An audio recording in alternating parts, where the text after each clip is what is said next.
I'm starting to get ready for market season here in Australia, and one of the new products that I want to bring to my markets this year is Lazy Susans. Now, the most important thing when I'm making products for my markets is I want to be quick and I want to be efficient. I don't want to waste any time. I'm going to get together all of my scrap wood from around the workshop. I'm not 100% sure how many I'm going to make or what designs I'm going to do. I'm going to start cutting everything up, getting the timber ready for glue up, glue everything into panels and make it up as I go along. So the first thing we need to do is get these rounded edges cut off some of this timber. So let's get over to the table saw.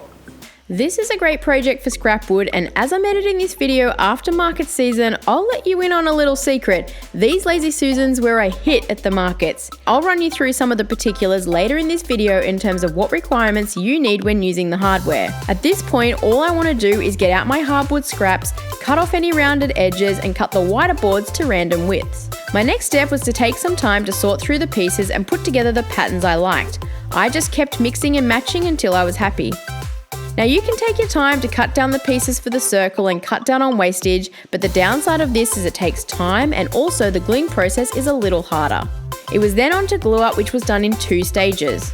With wanting to save time and be efficient, I glued each Lazy Susan into 2 sections so I could put them through the thicknesser. I also made sure that I used water-resistant glue because you can never be too sure how a client's going to use these boards, so better to be safe than sorry.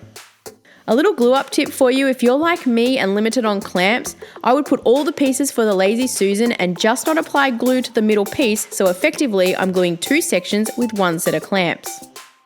To also help and be speedy, I would leave each board in glue up for 2 hours and then take them out and put the next lot in.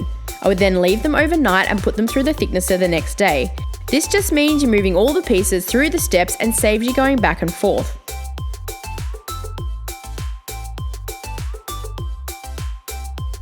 Once all the boards were through the thicknesser, I could move to stage 2 glue up and glue the 2 sections together. This also means that I only have to worry about sanding level 1 glue joint instead of the whole board.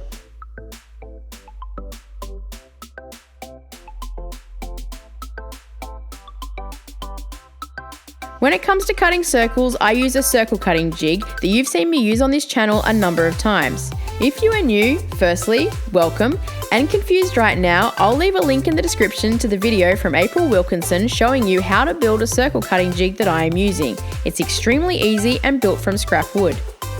I use a straight router bit and slowly but surely cut out 2 circles for each Lazy Susan. It took about 3 or 4 passes to cut each circle. While you watch me cut out some circles, let me run you through the required particulars of using the hardware that I am using. The hardware I'm using requires 2 boards. For this video, we'll call them the top and the bottom. The top can be as wide as your hardware will allow. For me, I could have gone up to 600mm. As a side note, I didn't go wider than 500mm. I have no science for the next piece of information, but for the bottom piece, I made it 200mm smaller than the top. So if your top is 500mm wide, then your bottom piece should be 300mm wide. I've left a link in the description for the Lazy Susan hardware I am using.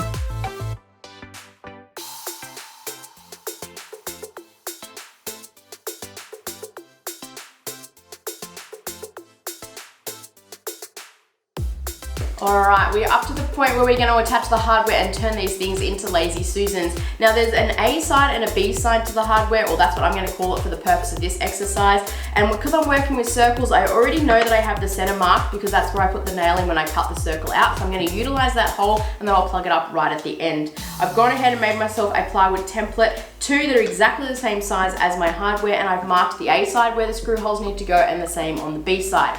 Then I can go ahead and put the B side on one of the pieces of timber and the A side on the other, mark out where my screw holes need to go, get everything drilled and attached, and then once I know everything is working and everything is smooth, I can go ahead and get everything taken back off again, apply finish, and then I can reattach it right at the end. We also need to drill an access hole on the bottom so that we can screw the hardware to the top, and we'll run over that in the video in the next step. But I say let's go ahead and get this hardware attached and let's see if it even works. I firstly took the A side template and placed this on the underside of the top board of the Lazy Susan. I simply marked and pre-drilled my holes. I repeated this process with the B side template on the bottom board.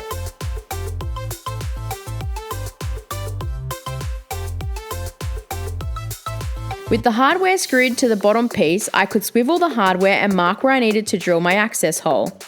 I used a Forstner bit for this hole. It just needs to be big enough for you to be able to get the screwdriver through to screw in the hardware. The hardware I am using is 12mm pan head screws. Once I had them attached and working, I could take them apart and apply finish to all the pieces. For a finish, I'm just using a couple of coats of satin clear and sanding in between coats. The final step was to reattach the hardware and pack these bad boys for market.